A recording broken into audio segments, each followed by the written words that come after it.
the Bee Campus USA, we have Kristina Cook and Emily Vollmer with the Office of Sustainability. And then following that, Jamie King, the Virginia Tech Arborist, is going to talk about the Tree Campus program. So with that, I'll turn that over to Kristina. Hi, I'm Kristina Cook. I'm the program coordinator for the Office of Sustainability at Virginia Tech. And I'll let my colleague Emily introduce herself and then we'll proceed. Hi, everyone. I'm Emily Vollmer. I'm the sustainability coordinator with the Virginia Tech Office of Sustainability. So we're here to talk with you about Bee Campus USA and why and how Virginia Tech participates in that program.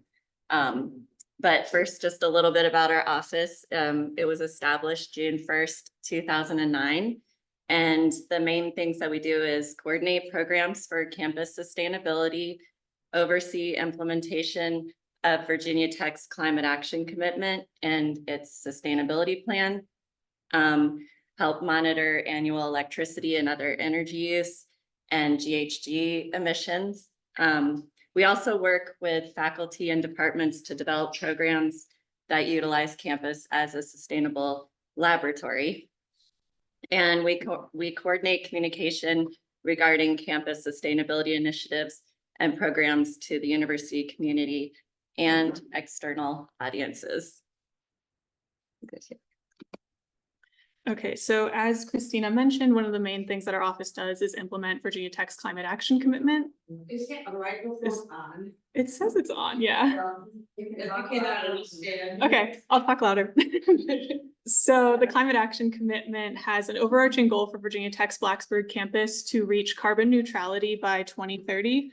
And this is, of course, a huge goal, and it is supported by 14 other goals within the commitment, both that are infrastructure and kind of operations based with campus, but also behavior based and looking at financing as well. And so this commitment was approved by the Board of Visitors at Virginia Tech in 2021. And it was really pushed for, as all of our climate action commitments have been pushed for, by students following huge climate protests in 2019 that both Virginia Tech community members and Blacksburg community members were a part of out on the drill field. I don't know if you guys were around at that time, but it was pretty big. And then the revision of, at the time, the 2013 climate action commitment was supported by President Tim Sands to bring us to where we are today with this new one. And so what is Bee Campus USA? The Bee Campus USA program works to recognize, support, and encourage pollinator conservation on college campuses. It is part of a sister program called Bee City USA. So college campuses and cities both participate in this program. The US is home to 3,600 native species of bees, but the program also looks at pollinators like butterflies, moths, hummingbirds, bats, and more. So it's not just bee campus focus or bee focused despite the name. 40% of pollinator species on Earth are at risk of extinction in the coming years because of climate change, habitat loss, things like that. And so Bee Campus USA and Bee City USA really encourage this think globally, act locally kind of mindset to tackle this problem. So why does VT participate? I mentioned that climate action commitment, which really guides our office's work, and two of the goals within that commitment really relate to this effort. So goal 6 is that Virginia Tech's agricultural, forestry, and land use operations will be carbon neutral by 2030. So we're trying to increase green spaces, reduce the use of pesticides, things like that. And then goal 10 is that Virginia Tech will integrate the climate action commitment into its climate action living lab. So this is really about combining our students, our faculty, and our staff to work together on projects that really make an impact on campus, using our campus as a space to learn, both in the classroom and outside of it. So these are the Bee Campus USA requirements. We're going to go through these kind of one by one throughout the presentation, so you'll learn a little bit more about each one, but we have to establish a standing committee. We have to create and enhance pollinator habitat, reduce the use of pesticides, offer courses or continued education opportunities that incorporate some sort of pollinator education, offer service learning projects, display signage, maintain an online presence, and then submit an annual report about the work that we complete each year. So the Bee Campus Standing Committee and really all of our Bee Campus efforts began in 2022. We have quite a few subcommittees that sort of tackle each of those parts of the requirements, and then we all come together to do any sort of major planning and events. So we have an administrative team, a pollinator monitoring, habitat maintenance and assessment team, outreach, pollinator protection and integrated pest management, and a landscape and maintenance team.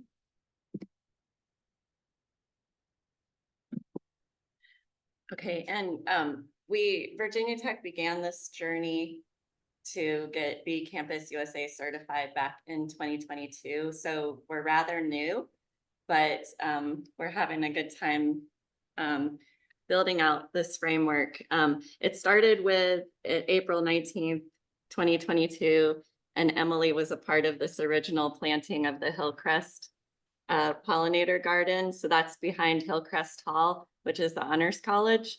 It's really beautiful. I encourage you. It's one of our favorite ones. There's only If you wanna 7 go look people at a in good this meeting. example. And especially in June when the lavender is blooming. And that one, yeah, just started off with lavender, and then you'll see it grew from there. But that was a partnership with the Hillcrest Hall Student Council.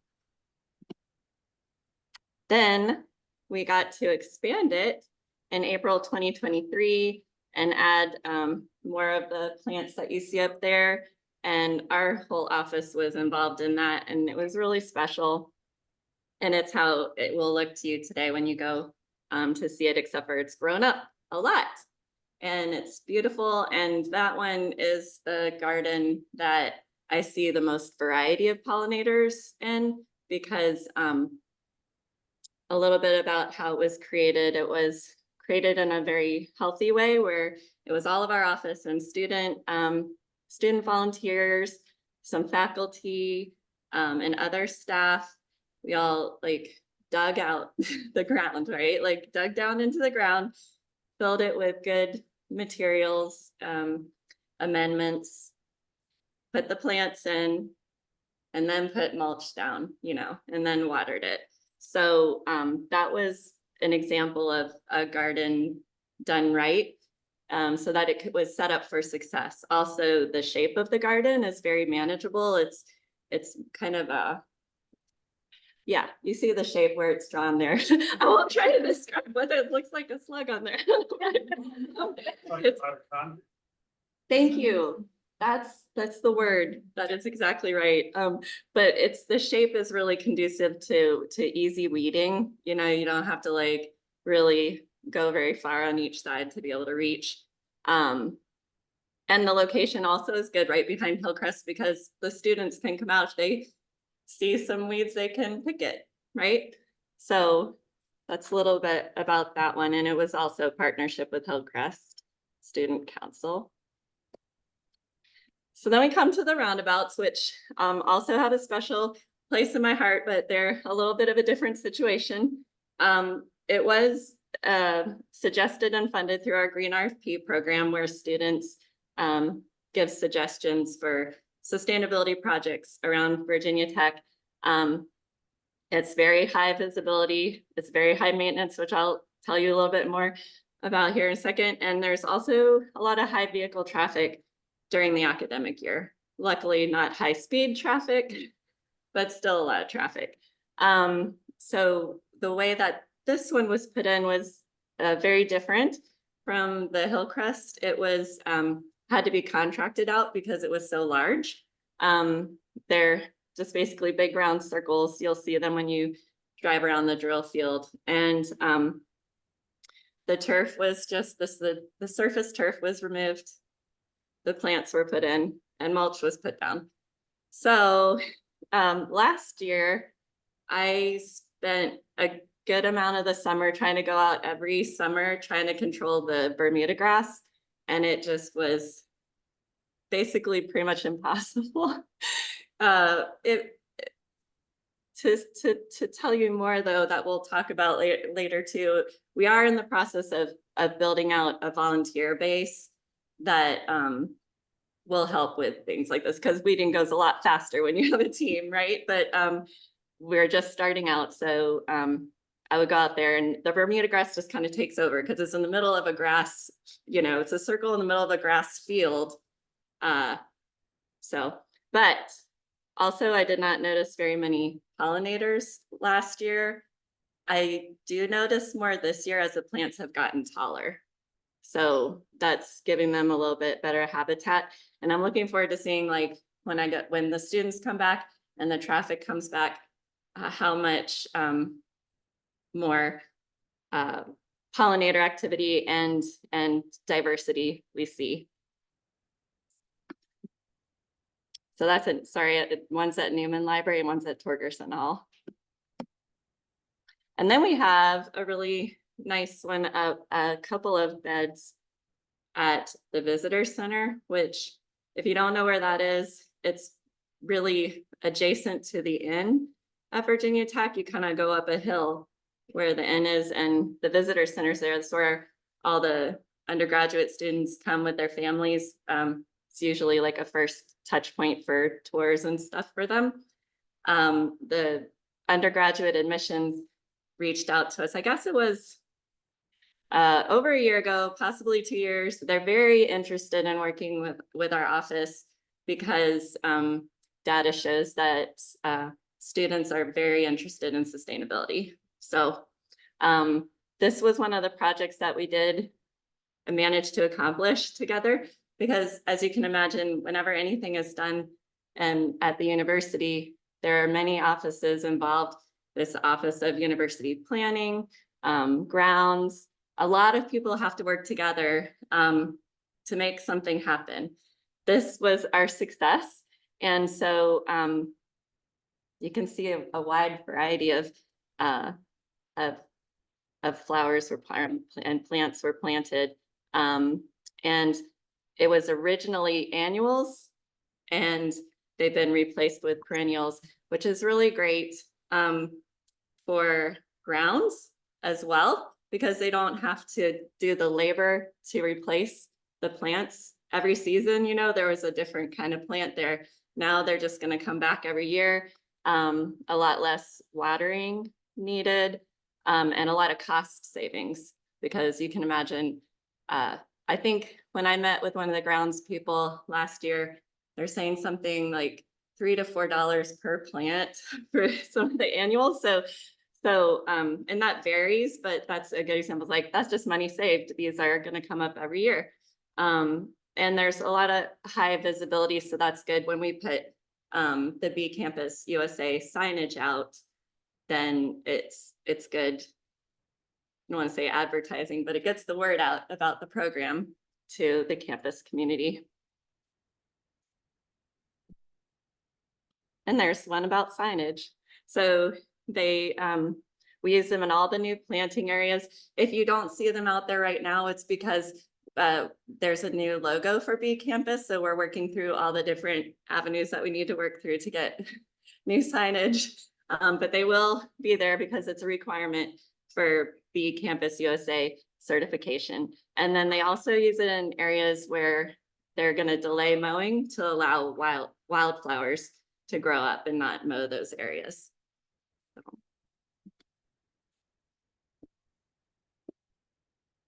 Okay, and I'll jump back in. One of the other requirements of our Bee Campus USA certification is to maintain some sort of online presence. So we do this in 2 ways. One being through an Instagram account. It's Bee Campus VT if people are interested, but this is where we do a little bit more laid back, kind of just taking pictures of the different pollinator habitats, showing our volunteer days, doing like videos of bees buzzing around the lavender, that kind of thing. And then we also have a website. If you just Google Virginia Tech Bee Campus, this will be the first thing that comes up. And this has some more information about what Bee Campus is, the climate action commitment connections that we talked about, and then ways to get involved through events and classes that Virginia Tech offers related to pollinators. And it also has information about our standing committee, which anyone is welcome to join. So there's more information on that too. Some other events that our committee has taken part in over the past couple of years that we've gotten certified that didn't really fit into what we've been able to talk about so far is that we held a pollinator walk and talk event at Hahn Horticulture Garden. I think it was April of 2022. It was one of our first events. We had an invasive species removal at the old growth forest with the master naturalists.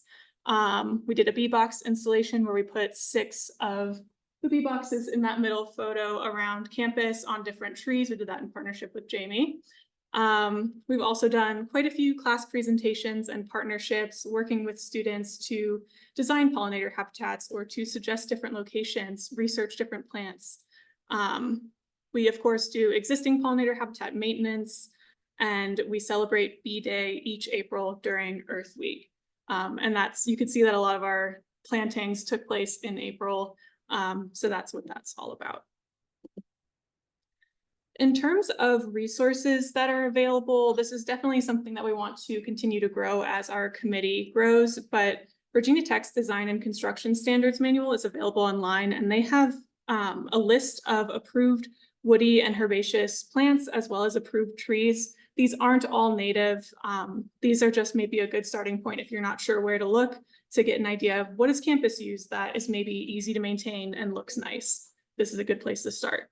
And then Bee Campus and Bee City USA publish their annual affiliate reports on their website each year. So I have the link there if anyone is interested, but you can also just sort of dig around their website to find that. But Virginia Tech's 2023 report was published earlier this week. So you can see our annual submission of all of the work that we did to meet each of the requirements in more detail, along with some other pictures that didn't make it into these slides.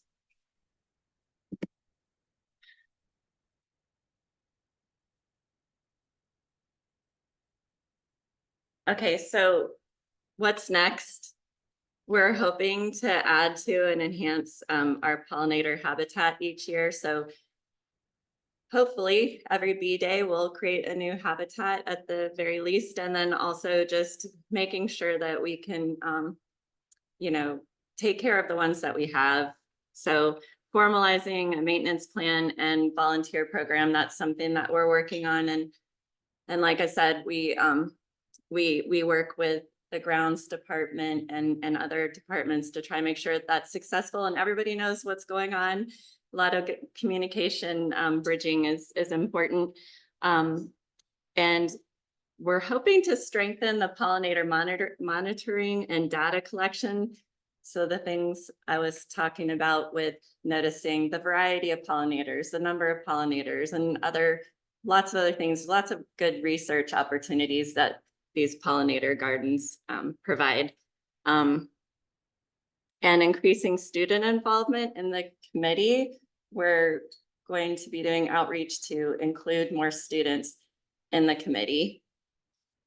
Finding ways to reduce the use of pesticides, which is, you know, kind of obviously you want to do that, but also herbicides, because even though sometimes they're necessary to save the plant, there's a lot of in the creation and life cycle of the herbicide, a lot of emission factors there. So when we can reduce that, that's one of our goals. And we'd like to develop a pollinator specific plant list to be able to provide to the university community and perhaps the community at large. So we're looking into those things. And if you want to get involved, you can reach out to me or Emily. And there's a bunch of other contact information up there too.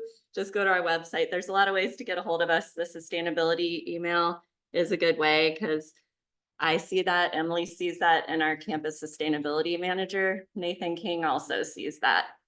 And I think that's our last slide, I isn't think we it? transition to Jamie. So now we'll hand it over to Jamie to talk about Tree Campus. Okay, thank you. Great job. Can everyone hear me? Yes. All right, great.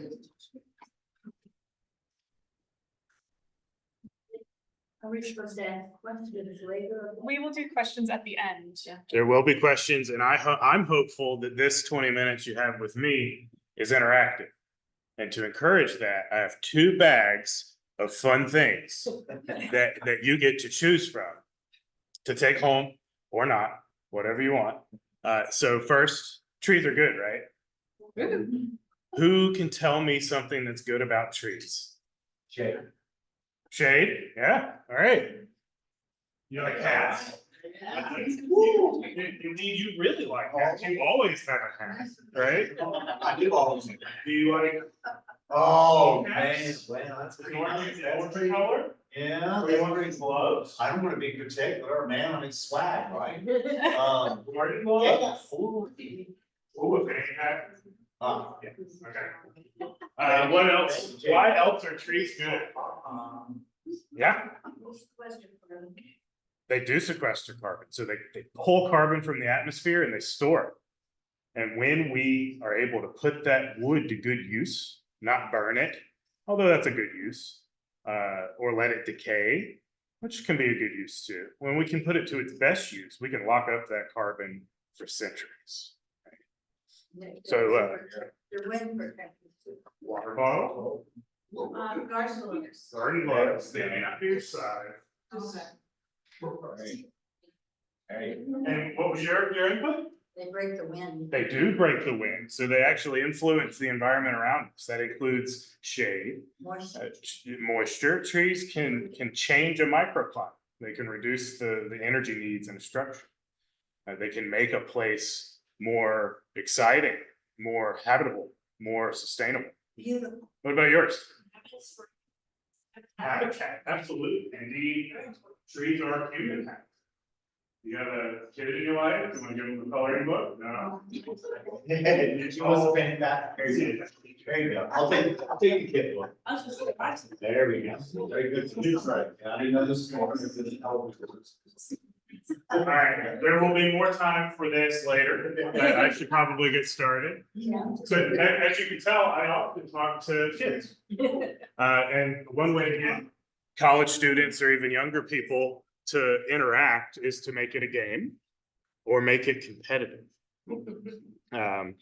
So yeah, I'm Jamie. I'm the Virginia Tech's Urban Forest Manager. That's the first part of the title. It means I manage all of the trees for you. These trees belong to you. Urban forestry is a public service, even if not everybody admits it. And I'm also the university arborist, so that's the management of individual trees, making very, very important decisions about a tree that may be very small, or maybe even trees that have lived for 500 years. And I do that for you and for everybody in Virginia and elsewhere because trees are important. So some of the reasons trees are important is because they make places livable.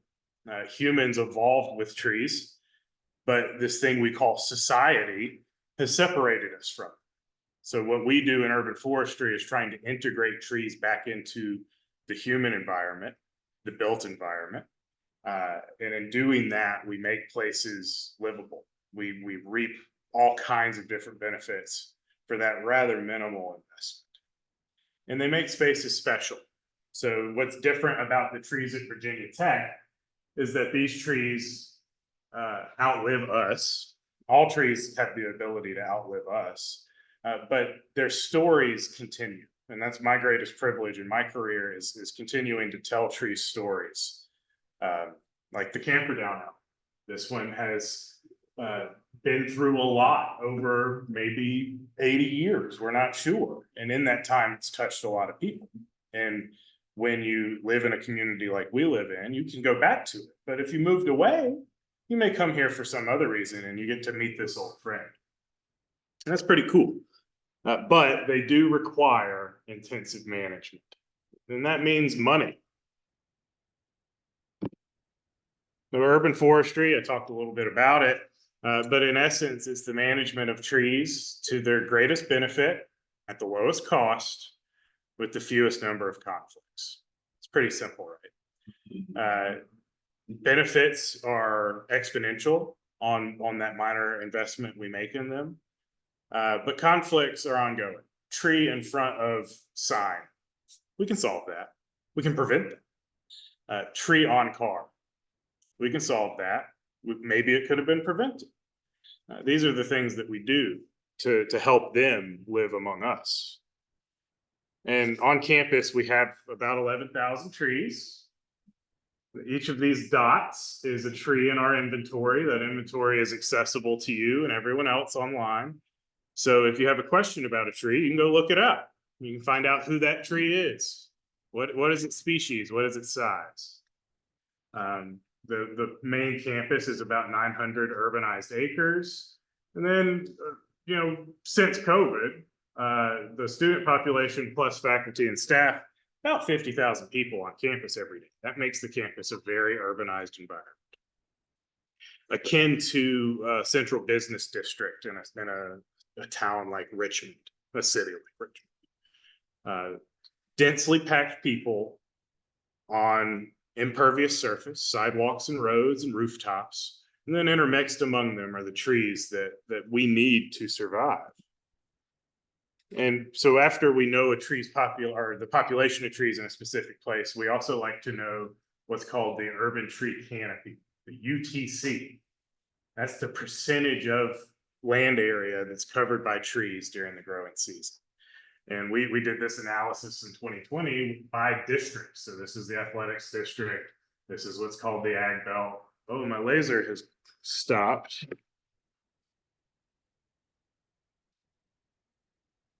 Lasers are important. Here's the drill field. Here's academic district. And now we can compare these numbers, the size of those districts, the tree cover in those districts, the impervious surface in those districts, and the plantable space in those districts to then manage them. We know since this analysis that there are very few trees in athletics district. Why might that be? Yeah, there's a cultural reason we can't have trees in the middle of the football field, I'm told. But that just means to us as managers and the public that the trees around the periphery of the football field or directly adjacent to it in the old growth forest are exponentially more important, right? We can maximize the value of every tree there, but also identify that plantable space.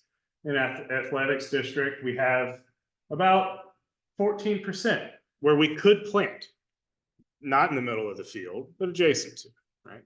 We can compare that across the entire campus to make educated decisions as we plan. Because those benefits are important. So it's an analysis in 2018 showed us that our trees are worth about $31 million. That's just to replace each individual tree. They sequester and store $500,000 worth of carbon. They offset stormwater every year by about $20,000 because the services they provide are far more expensive to provide with gray infrastructure. If the trees weren't capturing stormwater and slowing it down, we would need more pipes underground. And which one's prettier? The tree, right? So in management, that's why we manage trees, but what are some of the guiding principles in what we do? And this is going to connect to my friend's presentation before this one. Because what the Tree Bee Campus program does is the same thing that the Tree Campus program does. It provides a rubric that communities that want to start taking pollinators or trees seriously, some different criteria to consider. And today we're going to talk about how we approach the Tree Campus designation and how we've tried to surpass that too, because it's really kind of an entry-level credential. So here's the Tree Campus Higher Education Program. It used to be known as Tree Campus USA, which is a spinoff of the Tree City USA. How many of you live in a Tree City? Yeah, Lynchburg's a Tree City. Yeah. Are we in Tree City? Is Blacksburg? I don't live in Blacksburg, man. I don't know. I think it is. I worked for the city of Roanoke for a long time, and we were a Tree City for 20 years. So they expanded after success of the Tree City program, encouraging town halls, public works departments, sustainability offices to start to manage trees for the public good. The same thing has been done at tree campuses, but then it went international and they expanded the program to other campuses. So public health facilities, that's a campus. Think of the Mayo Clinic. Their campus is larger than than Virginia Tech's. They have trees that they form a urban tree canopy and they could be managed to the same standards. And since the inception of the program, first, Virginia Tech's been a tree campus from the very beginning in 2008, thanks to the Sustainability Office. At that time, there was not an urban forest manager at the university, but they had a sustainability manager, Mr. Denny Crocker. Retired now? Yeah, retired. Now Nathan King runs that office with these folks, and we're not related. Here are the standards. You have to have a tree advisory committee. That's a group of people across your community that have some interest in the trees. And they have to meet regularly. At Virginia Tech, it was known as an Arboretum committee for a long time. But it's not an Arboretum. So we recently changed it to an Urban Forestry Advisory Committee, which is very, very close to what most cities and towns have, which is a tree board, a tree committee, a different body that helps decision makers within the government make decisions for these public resources. We need a tree care plan. It's a very basic document. We're going to talk about how we've met that need, but also surpassed it. You need to have a tree program with dedicated annual expenditures. That's a very loose. If you can prove you've spent $1 on trees, then you meet this standard. Very low bar. You need to have an Arbor Day because this program is hosted by the Arbor Day Foundation, and Arbor Days are important. Especially to me, I've dedicated my life to trees, but what we do every day isn't as important as when I get to see children touch trees, because we all know trees are important, right? But they don't know. They instinctually know, but sometimes we have to remind. And then a service learning project. That's an opportunity to bring the community in and work on a project together to help build support for what we do. So our advisory committee, I talked about that, is a large part of a larger goal of community outreach and engagement. So like I said, these trees belong to you, and I may be an expert, but I don't know what you want us to do with your trees, which is why we do like what programs and presentations like we're doing today. I serve you. If you have something to say, I'm here to hear it. And that's what our Urban Forestry Advisory Committee has to say. And that's what they do. They serve at large to bring that perspective to us so we can make sure that we're serving you in the best way we can. Can't stress that enough. We need a plan. What we've done at Virginia Tech is developed a system we call integrated and adaptive urban forest management. And this is how it starts. First, we have a resource, right? So that's the inventory. We know every tree, we know where it is, we know who it is. And then we have an urban tree canopy analysis. So we know where trees are in relation to where trees aren't. And then we take that data and we present it to the public and we write plans. And then those plans direct our programming. We plant trees or not. We maintain trees or not. And then we have to continuously monitor and adapt because the community we serve that we've integrated into the process changes over time. Indeed, the citizenry in Blacksburg and at Virginia Tech is transient. Their goals and priorities may change over time. So if our 5-year urban forest master plan doesn't change to meet those changing priorities, have we really done a service? And then the resource changes too. Trees grow, trees die. It could be that so on the horizon, the spotted lanternfly will be here soon. Not a huge threat to killing trees, but a huge nuisance. In fact, I've warned everybody at the university about it. Their adult stage, if you've seen them in the news, is they're most obnoxious and they start to congregate on the side of trees. Indeed, they really love maples. And we happen to have a lot of maples in the parking lots next to the football field.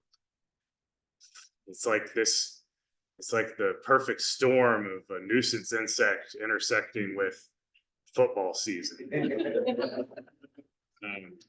And so far, we're not funded to deal with it yet, but so they will definitely see what I'm talking about in the next several years. And we have to adapt to that changing environment. So we take all of that and we write these plans. The Urban Forest Master Plan creates a vision, not a vision for the university, but a vision for our constituents. And that informs our management plan. What tree, how, right? Are we going to plant trees? Well, how are we going to do it? Are we going to maintain trees? How are we going to do it? And then all of that equals our campus tree care plan, which is what the Arbor Day Foundation has asked for. And all of that's based off of a guiding principle that I talk a lot about, which is the land ethic. Who here knows Aldo Leopold? Yeah, important person. And for a long time, I preached his gospel until I realized that he was really just colonizing an ancient concept of reciprocity. So if you've read a Sand County Almanac, I encourage you to read Braiding Sweetgrass, which details out the indigenous knowledge and culture that was taken away from the people that lived on this land before it was colonized. Indeed, what Aldo Leopold thought he was teaching, essentially telling everyone, hey, before you make a decision, can we think about its implications for the future? There's an important thing to talk about in the 40s. But in reality, that is a human instinct and a human, we have the capacity for reciprocity. We've often just forgotten about. And I realized when I was teaching people land ethic, that can be offensive, can't it? So this guy's talking to me about ethics? Is he trying to question mine? Well, no, not at all. I'm just talking about what Aldo Leopold taught us. And in essence, that's if you take something, give a little bit back. And when you're pulling sweetgrass, don't pull it all, because when you come back next year, it won't be there. And if we remove all of our trees today, or if we don't save any of the soils we need, we won't be leaving trees for the future. So dedicated expenditures cover all of these different things that we do. And that's because urban forestry is multidisciplinary. We do arboriculture. That's the core of what I do, is understanding trees and speaking for them and helping them, kind of like a tree doctor. But also we do a lot of public outreach because it's important to hear what you have to say. Forestry, we manage natural areas. Operations, the maintenance and planting of trees. Ecology, understanding how the decisions we make have implications across this entire campus and elsewhere. Project management, all of these different things coalesce into what we call urban forestry. And all of these things are included, and they have associated expenses, which we report to the Arbor Day every year to be a tree campus. So arborists, oh no. Well, this just says arborists care for trees underneath that. Oh no. Who here thought you were going to meet somebody who does this today when you saw the university's arborist? Well, I used to. Indeed, Jeff Inman here, he and I graduated school together. And now he's one of the most accomplished and most successful tree climbers in the world. That shows you kind of the spectrum of tree care. You can go specialize in what Jeff does, or you can specialize in what I do. And I might be 40 pounds heavier, but but he's not so good at public speaking, right?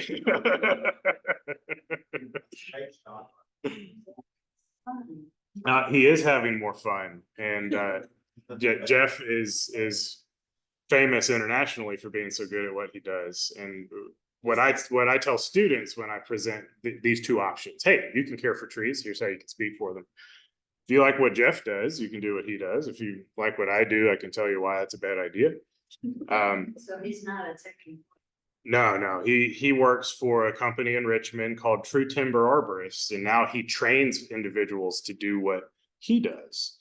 And he often quotes somebody he and I both looked up to early in our careers, which is, you're not going to get filthy rich doing tree work.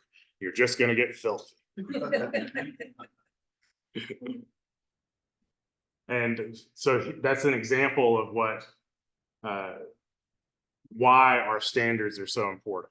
So another guiding principle of what we do in arboriculture, which again is a major component of urban forestry, is our standards. So If somebody is trying to sell you work on your property to one of your trees and they don't know the ANSI standards, you need to call someone else. Because they may make a cut that will ruin your tree. Tell us what this stands for. The American National Standards Institute. American National Standards Institute. So every couple years, the ANSI authority gathers groups of experts to update our standards. So it's a standard developed and maintained for tree care. That's right. Trees. Yep. And so that's how we do what we do, and then how we do it safely. Because you may have noticed Jeff is in a position that is not particularly safe. So we have to follow those standards. And then also a code of ethics. So as a board certified master arborist, I'm held to a higher standard. If I say something about a tree, I'm liable, essentially. And it's my job, if I see something happening that's unethical, I've got to say something about it, or else I won't have these credentials that separate me from other people claiming to be professionals. And here are some professionals. So our team is Mr. Kenny Harmon. He leads our operations out in the field, removing trees, pruning trees, treating trees. Mr. David Wyatt, who just took the certified arborist exam last week, and I'm pretty sure he passed because he's been developing really well. And Mr. Joe Atkins, at the end of his career, although he's got plenty of more years to service if he wants to, he chose to do this work because he wanted to learn, and there's a lot to learn. And then my favorite part of what we do is we have student interns every year. So we're able to work with people just like I was when I was their age. Indeed, I would not be where I am today if I had not attended Virginia Tech and met Dr. Eric Wiseman. I was just a little ball of mud in a chair, and for some reason he thought I could do something, and he gave me a job and he taught me about this industry, and now I try to return that favor to the best of our ability. And these people have gone on to do really incredible things. So Jackson has studied wildlife ecology for his whole life, and even went to Norway to get his master's in wildlife management, and is now returning to the States to manage wildlife in West Virginia. Will Parrott is now working for the Bartlett Tree Expert Lab in Charlotte, identifying pest and disease to support people across the nation. Now, these are just a few examples of how they started with us and have gone on to serve the industry. And that's just that outreach counts as our requirement by Tree Campus to educate the public, to engage the public in what we do. But we go a little bit further, and I'm gonna have to move this. Go away.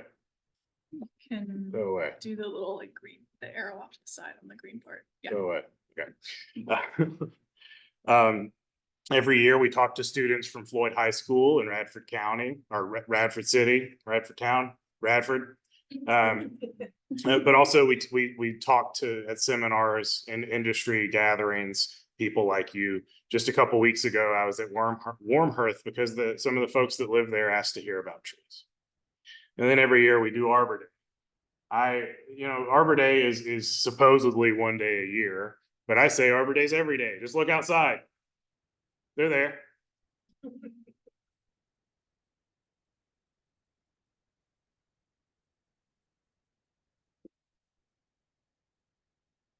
Broke it.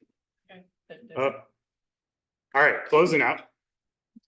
What we talked about today is urban forestry, which is a lot, right? We talked about how we apply the Tree Campus standards to our campus. We talked about how we've tried to surpass that. We've talked about why we do what we do for you. And in essence, that's, planting seeds. We plant trees because people in the future need them. We, teach. In the middle. I don't want Jay Stipes. Yeah. So this is, so we plant seeds too. So Andy here in the middle was an intern of ours. And they studied with us for a long time, and I had this epiphany. We were diagnosing a very important tree with Dutch elm disease, and we began treating it. And Jay Stipes, a local celebrity and important person in our industry, is the authority on Dutch elm disease. So I gave him a call, and he came out and confirmed it, and we started treating the tree. And I saw Andy was beating Jay right there, right in front of my eyes. It was essentially passing the baton, sharing his legacy with us, just as trees do, without ever asking for things, just because he loves to do it. So sometimes what we plant aren't seeds or trees, but they're ideas or people. Indeed, that's the last slide here. This is my son looking at a tree and me wondering, how do I help him appreciate trees without him ending up hating them? Right? I'm convinced that I should just let it happen naturally. That's what happened to me. He may say, Dad, why are you always looking at trees? And I'll say, oh, do you really want to know? Or maybe he'll do something completely different, right? I don't know. But it matters, right? All right, so closing. If you need me, I'm here. 20% of my appointment is public service. It's outreach. So if you have a question about a tree, I don't practice privately, but I can definitely give you some referrals about your own trees. If you just have questions about learning more about trees, I'm happy to answer those. The email is really easy. It's campusarborist@vt.edu. Now we have time for questions and prizes. Do we have time? Did I go over? Yes, Yeah, we've got time. Just, yeah, repeat the questions. I have one for you guys. Okay.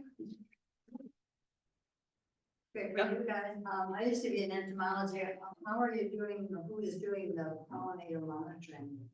It's really difficult. You might There's so many species of bees, you need a microscope. What are you doing in that area? Okay, and I'm supposed to restate the question for Yeah. the Zoom audience, right? Okay, so tell me if I get this wrong, but you were in entomology and you're wondering how we're monitoring. Right now, there are faculty who are creating time to do this, but it's adding to their already full schedule of monitoring pollinators and all over the place. So it's still in a build out, but that's one of the things we're hoping as we move into this year, get more student involvement, some more faculty, and hopefully we can really get that going. And that's part, yeah. And it's also part of our mission of creating more living laboratory spaces on campus. So it's on our radar for the office as well. Yeah, and I'll add that we really lean on the connections that we make through our standing committee. We're not all experts in all aspects of this. Some of us are better at outreach and education. Some of us know more about the science of it. And so we're trying to make sure that we're bringing people from all of those strengths together to be able to accomplish this work. Oh, and it's true, they all have their own, like, faculty and, but they already have enough to do. Right. So Yes. it's really fun. Any other questions about either topic? I just want to ask about like soil health, because I'm a homeowner not too far from here, and I just seem to struggle with my garden and with plantings, and I'm really concerned about the health of my trees because I've lost a couple of pin oaks over the years, and I just don't know if having kind of a hands-on approach is a way to just kind of manage the property, or if I should be actively out there enhancing the earth somehow. Can you speak to that, maybe? I can. So I can speak to soils a little bit. It is a specialty that I have tried to build because it's so important. It takes millennia to build soils. So please, if you want to improve your soil quality, you can do that naturally and starting first by mulching. So incorporating organic matter into your soils. You can do that passively by spreading mulch on top. Over 10 years, the soil pH will change, organic matter will increase, micro and macronutrients will increase simply by spreading mulch and maintaining that. over a decade, right? And then over several decades, you'll see even more improvement. If you want to speed that up, you can improve soil structure and chemistry by incorporating compost directly into the soil. And if it's around a tree, you want to do that with air tools so you don't damage roots. If it's your lawn, you can do that with a tiller. If it's your garden, you can do that with a tiller. Thank you. You I are. mean, I kind of let the leaf litter, you know, my leaves don't make it to the street. Let's put Yes. it that way. That's what I was gonna add. Yeah. I've had a lot of success with it because I garden at the Hale Community Garden, just adding leaf mulch. I don't know the specific, if you're from another area, of how to get the leaf mulch, but there's usually collection programs, you know, you Yeah. can get the leaves. Well, Yeah. the free, And it's- the yeah, free right in here. mulch that we can get here in town, so, yeah. Thank you. So I want to know, as part of B Campus USA, does this also influence how the agriculture department is dealing with their fields at all? That's a great question. I'll come over here and repeat it for Zoom. So we were asked if through our B Campus certification process, we've had any interaction with the ag fields and how this is impacting their fields. We have not really had any interaction with them over B Campus Not yet. issues. There is a lot of talk about, since a lot of our ag fields have runoff into Strubles Creek, building up riparian buffers, and maybe Jamie can speak to that too, if that's relevant. But yeah, I don't know if we have too much on that topic.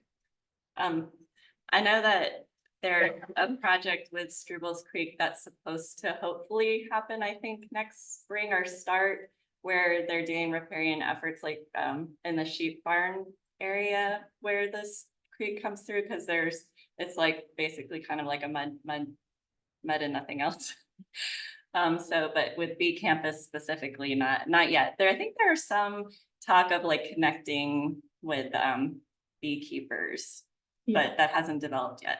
And I mean, of course, by supporting pollinators, we are helping with the growth and health of the fields there and what they're producing. So that is a benefit of doing the B Campus certification program and improving our pollinator health and habitat. But yeah, no other direct connections with them. Yes.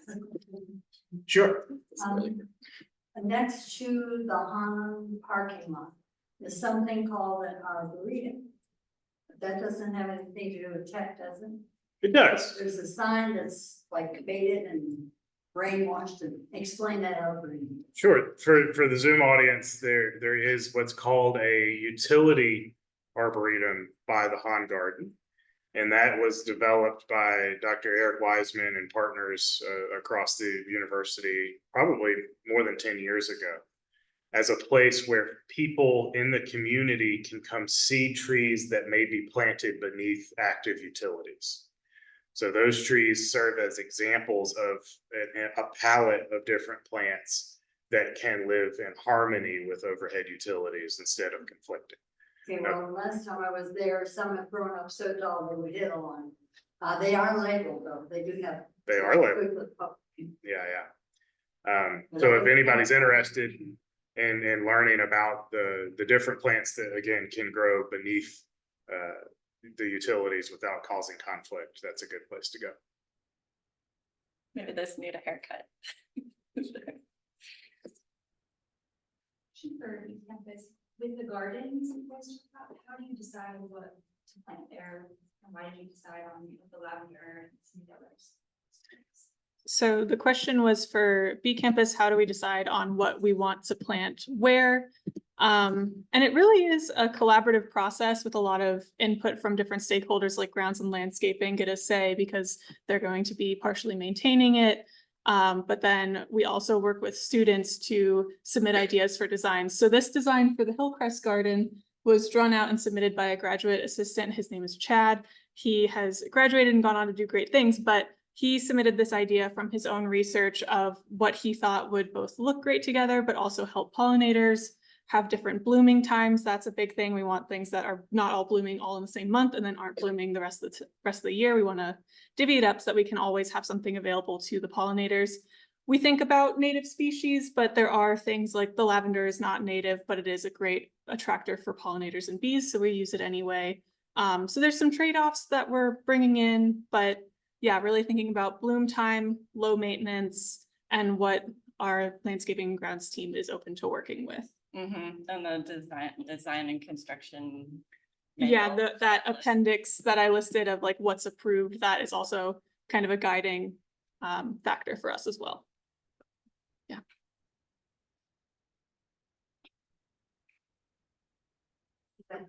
One more question. When you come in the alumni mall on the right, you took down a big tree and there's a whole bunch of mulch matching grass. Mhm. What's gonna go in there? Are you gonna put another tree in, or why is it made? So the question was about the large tree we removed at Pearson Hall above Alumni Mall last year. That was the Dutch elm, also known as the rash elm. It was a big, It was the largest planted tree on campus. That tree had Dutch elm disease for about 4 years and finally died last year. And that tree's entire root zone, which was quite massive, was mulched. And that mulch has remained to help improve or keep the soil quality there high. And we have already replaced that tree with about 25 trees on the site. They're small now because the rash elm was so large. it's a Um, big thing. But we planted hickory, we planted some American elms that are resistant and tolerant of Dutch elm disease. And we planted some eastern hop hornbeam and some others, I think some oaks. So it'll be like a grove. Mhm. Yeah, it takes many, many trees to replace one that large. How do you treat Dutch elm? So that's an interesting question. Dr. Jay Stipes, I think one of the most important Virginia Tech legacies, in fact, I was with him last week, developed what he calls chemotherapy, is how he pronounces it. So he developed a technique in the 70s and 80s where we can actually infuse a tree with a fungicide that prevents the disease. And that's still the gold standard, again, developed by a researcher here at Virginia Tech. And that's the gold standard across the planet for other vascular diseases. Yeah, I have a question about, I'm a very old medical person. I can. And how do I know when it's time to cut it down? But of course, that's done. Sure. Is that, that's gonna give me all I need to know? The question was, this person has a very old tree at their home. How do they know when it's time to remove the tree? And the answer is call an arborist. I can't make a recommendation without knowing the tree. And some of the things that we look at are quite nuanced. So if you want to email me, I can get you linked up with a professional you could trust. No.